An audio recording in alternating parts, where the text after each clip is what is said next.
Kimə müraciət eləyirsən, Qaskın.com-a göndərirlər. Qaskın.com da bir söz deyir, yola salır. Sonra deyirlər güya məhkəmə qərarlarının icrası orqanı var, onlar eləməlidirlər. Onlar da görünür ki, nəsə çətinlik var deyən eləyəmirlər. Bir dəfə danışırıq, eləyirik.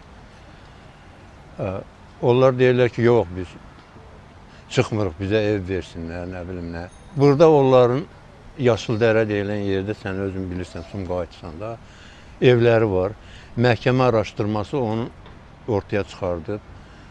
Əməlli başlı geniş 2 mərtəbəli ev tikiblər, torpaq alıblar. Ancaq çıxmaq istəmirlər. Deyirlər ki, yox, biz çıxmırıq. Ayağını diriyiblər. Nə bilim, bunun axırı nətər olacaq? 30 mənzilli bu binadır. 30 mənzilli, 29 nömrəli binadır da.